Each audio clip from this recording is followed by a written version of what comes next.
Thanks for clicking on the video. Hit us with a like on Facebook, a subscribe on YouTube, a follow on Instagram. You can find us at Homie and the Dude. That is at Homie and the Dude.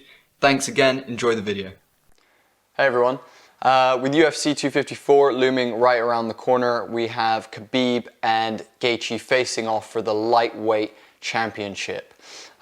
We're super excited. We've been excited for this for a while. We're excited for Khabib to get back in the ring. Of course, we will be doing the Homie and the Dude front row live show during the fights. If you don't have access to the fights, that is the place for you. We will, of course, be doing our colorful color commentary and play-by-play commentary as well, guys.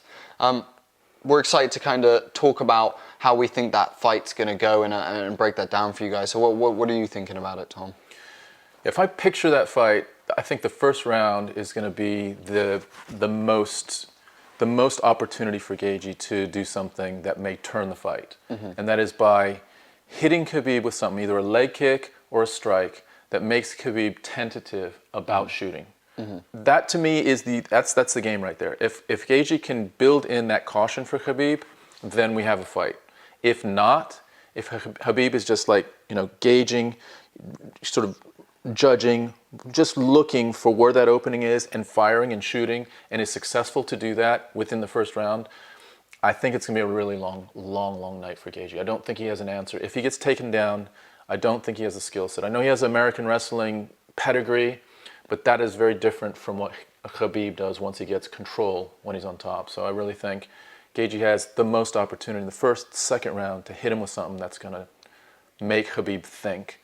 And then, we got to fight. If not, it's going to be similar to Barbosa, similar to Dustin Poirier, where he slowly gets, it's like a python, just slowly wrenching the energy out of someone before he chokes him out. Probably third or fourth round. You reckon? You rear naked choke? Yeah. Or any type? Are you just saying by choke or submission, like any specifics, or just saying generally submission? I think ground and pound, he's going to have that triangle lock on legs. We're going to see all the Khabib, like the whole portfolio of Khabib's greatness.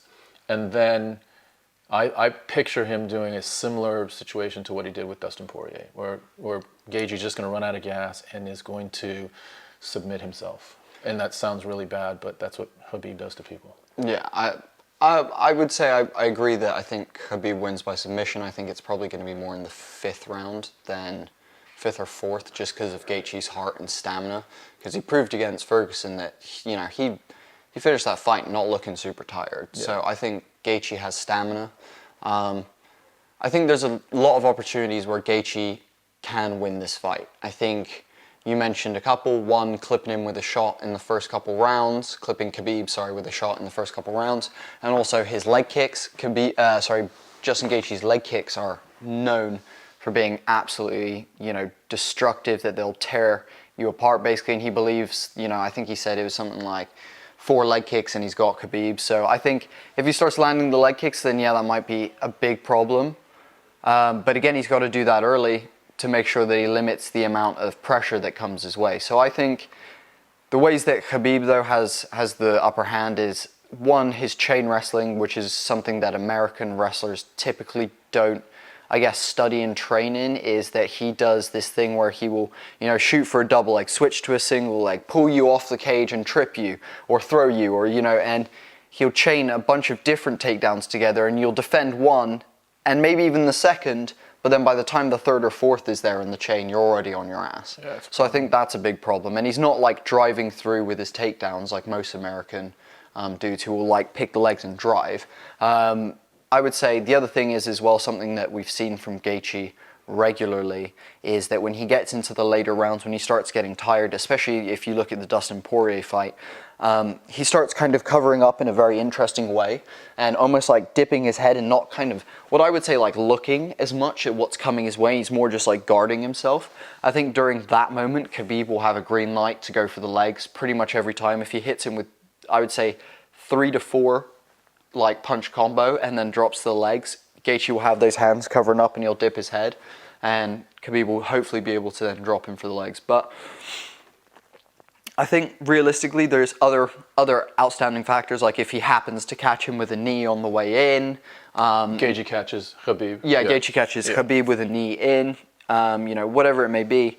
There's other ways that Gaethje can win, but I personally also see this going into later rounds and Khabib wearing him down and eventually just either submitting him. But also, here's the other thing, is I would say maybe out of the mental fortitude, out of all the people that we've watched Khabib fight, I would say Gaethje has one of the strongest minds and hearts within the sport in terms of resilience, in terms of toughness, enjoying fighting, wanting to just charge forward and keep going.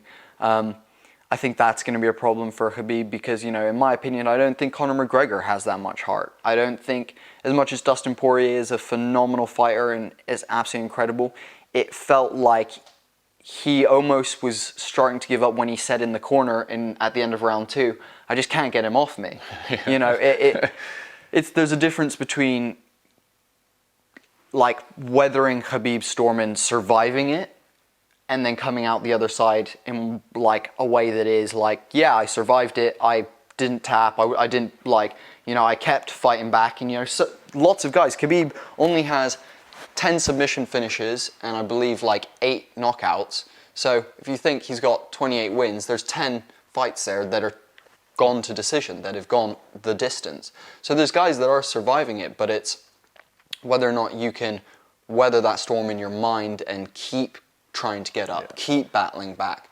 I would say people, if you look at the Michael Johnson fight, at some point it felt like Michael Johnson had just given up, even though he stayed in the fight and kept going.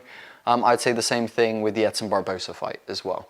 And there's a difference, like it's not like literally giving up, but it's going into survival mode. I mean, that Edson Barbosa fight, you look at Edson Barbosa's eyes as he's pinned up against the fence, and he's basically expressing the same thing that Dustin Poirier said to his corner, which is, I cannot get this guy off me, as he's taking pretty much uncontested shots to the head while he's being wrapped up. So he can't move his arms, he can't move his legs, and he's just getting beaten up. And that's what Khabib does. And just picture yourself in that position.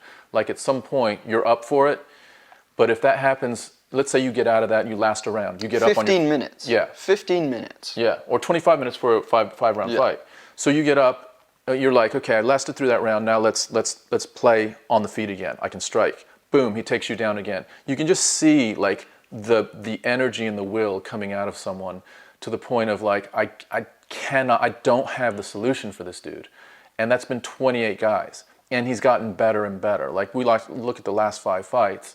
It's been a mauling, right? The last not to mention as well, like I know a lot of people like talk about this, but he clipped Conor McGregor. Conor McGregor is considered one of the greatest strikers in UFC history by a lot of the like big analysts and people like that. He's considered one of the best. Khabib managed to make him worry about the takedown so much that he fakes the takedown and throws that overhand right and clips him. Like that shows again a knowledge of striking and feints and distance management that is also there as well. So I think we're going to see again a new improved Khabib on the feet. I think there will be a portion of this fight that Khabib, I think, will stay on the feet. I don't think he's going to run in and do a Ben Askren and charge for the takedown. Do you know what I mean? I think he will probably stand with Gaethje for a little bit and then start looking for the takedown. But I don't know. I think we can both agree that we're Team Khabib. I think Homie and the Dude is unanimously Team Khabib for this one. But this will be his toughest challenge. It will be his toughest challenge, and I would be also just as interested to see the track of the lightweight division if Gaethje wins as well. I think either end with very exciting potential fights leading after this. Yeah, I mean, I would say that we're Team Khabib for sure, but I mean, I love Gaethje. Oh, he's a phenomenal fighter. He would be an awesome champion if he pulls it off. 100%. And like there's a difference between the feeling I get when Conor McGregor's fighting Khabib and I worry about him owning the championship again, the amount of casuals that come back to the sport, the amount of just negativity that he brings. It feels like the circus that he brings to the sport. Yeah, and again, it starts it all again because he's then at the top and he gets that ego again. And as much as I appreciate Conor McGregor, I just don't feel like we need that at this moment. We've got enough with some of the other champions going on, talking enough shit and whatnot. I think having Khabib as someone who's really humble and Gaethje, who I think would be really humble, I think would be really, really good. But yeah, so that's our predictions for 254. Guys, join us live for the prelims and the main card. If you don't have access to the fights. We are the place for you guys. We do that play-by-play commentary and that color commentary that you all love. Thanks for tuning in for this one, guys. We really appreciate it. Bye. Bye.